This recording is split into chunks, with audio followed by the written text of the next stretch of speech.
Alright, today's video, the winner for 2015 Game of the Year goes to Gaiares. It looks like Gaiares, but the proper pronunciation is Gaiares for some reason. On the Sega Genesis, and it has 8 meg power. So congratulations to Gaiares for winning the 2015 Game of the Year. I made videos of some really good games this year. It was a tough call, close call, but I'm gonna have to give the award to this game. 9.3 out of 10. The only game I gave a 9.3 out of 10 to is X-Men, the arcade game, the arcade beat 'em up. I played that game when I was a kid, played it at the arcade, downloaded it on Xbox Live Arcade in 2010. So I've played it before, I knew what the game was. This game came out in 1990. Never played it before until this year.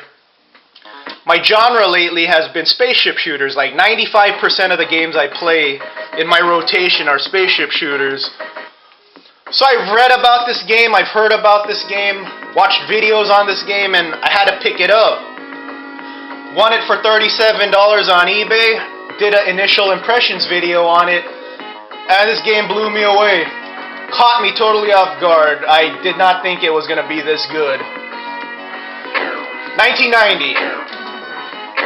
I don't have it in my memory what was out in 1990, but I could honestly say this is probably one of the better looking games from 1990. Sega Genesis was around from 1988 to 1995. And even though this game came out way early in the Sega Genesis lifespan, it's one of the better looking Sega Genesis games. And the music kicks ass. The Sega Genesis is criticized for having a crappy sound chip. This game has great sound effects, great music. The developers, this looks like a game that developers put a lot of love into. You know, it's like they put a lot of effort. I mean, you could see the background. It's like multiple scrolling background. Parallax scrolling is the proper term.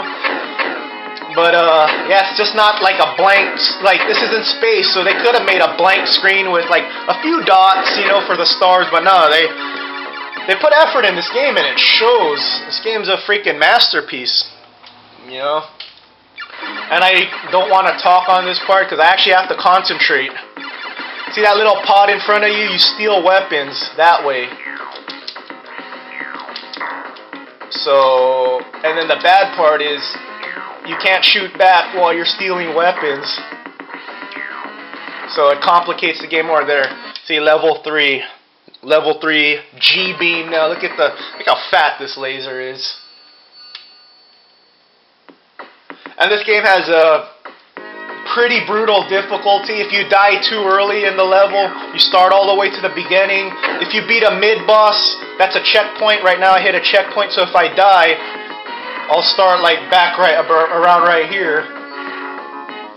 If you die at the boss, you get to start at the boss again, but you start with the little pea shooter. So you're better off just starting the level all over again.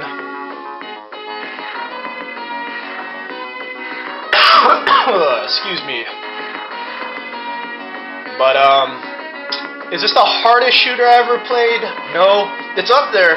It's one of the hardest shooters I ever played because a lot of shooters, when you die, you instantly start like right where you left off. In this game, you start either at the beginning, the mid checkpoint, or the boss, depending on how far you get in the level. Hardest shooter I ever played goes to Ikaruga on the Dreamcast. It's also downloadable on Xbox Live Arcade. That's the hardest shooter I ever played. This game is one of the hardest shooters I ever played, but the difficulty is like perfect. Yeah, you want to smash your controller sometimes, you want to throw it through your window, but this game is so good that you don't want to give up. I think it took me like an hour or two to beat the first level. Then I was stuck on the second level for like another 2-3 hours. So you definitely want to keep coming back, because it's like the game's defeating you and your pride kicks in, and you know you want to do better. Okay, made it to the boss, no death. And this was unheard of back in the day. A big ass boss like this fills up the whole screen. Okay, here's a strategy for this one. It's gonna shoot like little fireballs, and then it's gonna shoot those little fire flames. You could block that. Then you dodge these. I got hit. Thankfully, I have a shield. So you could block the little rays, small rays with your pod.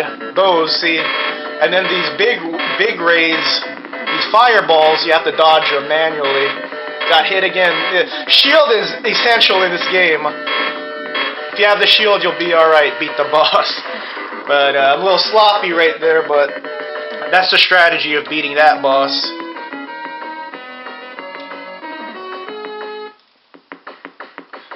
That's it. That's level 1 right there. Now level 2. But yeah, see the effort in this game? It's very impressive how much effort they put into this game. It's just a well done game.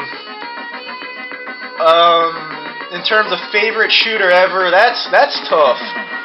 That's tough. Right now I'm playing Android Assault, Robo-LS. Those games are really good. I'm really enjoying them.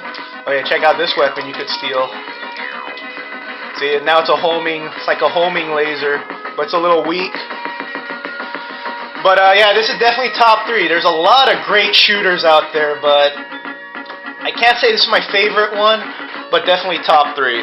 Like right now I'm really enjoying Android Assault and Robo-LS, and I died. That's it. That's the 2015 Game of the Year. I'm glad I could get through at least the first level on this review. That's it. Pick it up. It's a little pricey, but $37, but it's worth it. So wait for an open auction. A lot of times bidders or sellers, they try to price the game at $100. Don't buy it for $100. It's not worth $100. I mean, if you really want it, I wouldn't feel ripped off paying $100 for this game. It's that good.